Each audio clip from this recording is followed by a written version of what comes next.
Devenez conseiller de quartier. Devenez conseiller de quartier. Devenez conseiller de quartier.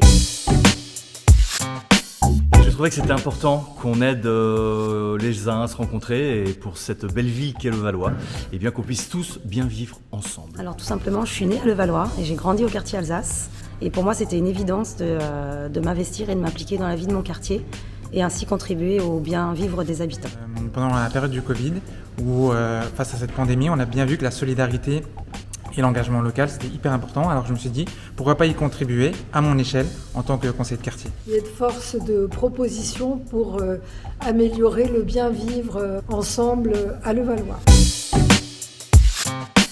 Alors dès que je suis arrivé, en fait, je trouvais que les signalisations des passages piétons étaient moyens sur certains axes. Et très vite, eh bien, j'ai été entendu et il y a eu des bandes blanches. On avait beaucoup milité pour mettre des animations dans le quartier Alsace. Nous avons eu la ludothèque qui a ouvert récemment et aussi des vides-greniers par quartier qui ont été un réel succès. Et je pense bien évidemment à la rénovation de la place Jean Zay, dans laquelle on a pu participer à une réunion d'information où on a échangé, questionné, suggéré des améliorations à toutes les personnes qui avaient contribué à créer ce projet. Ça a été de mettre en place les vides-greniers par quartier. Et chose que j'apprécie énormément aussi, c'est de faire une permanence tous les derniers samedis du mois au marché Pompidou, ce qui nous permet de rencontrer les Levalloisiens, de faire remonter les infos aux élus. Et souvent, ça porte ses fruits.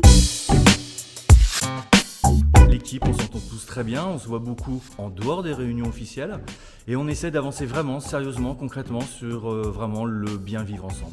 3 années riches en rencontres humaines déjà, des bons échanges entre conseillers et avec les conseillers aussi d'autres quartiers via les réunions interquartiers et lors des plénières aussi ou avec des groupes de travail. Donc beaucoup d'échanges effectivement intéressants entre la municipalité et les conseillers aussi. L'importance de l'écoute active, aussi bien entre conseillers, parce qu'on habite tous le même quartier mais on n'a pas forcément toute la même vision, et l'écoute active également avec les habitants. Ça a permis de rencontrer l'équipe, de créer des liens et d'apporter une amélioration, je pense, au niveau du quartier. On est juste là pour que les Levalloisiens, par exemple ceux qui m'entendent là aujourd'hui, eh bien venez me croiser dans la rue, venez me parler, venez me dire ce qui ne va pas, ce qui vous plaît. Et ainsi nous on remonte ça aux élus et ça permet ainsi, toujours pareil, de mieux vivre ensemble. Disponible, investi, force de proposition et tout simplement si on aime notre ville et notre quartier, on y va quoi.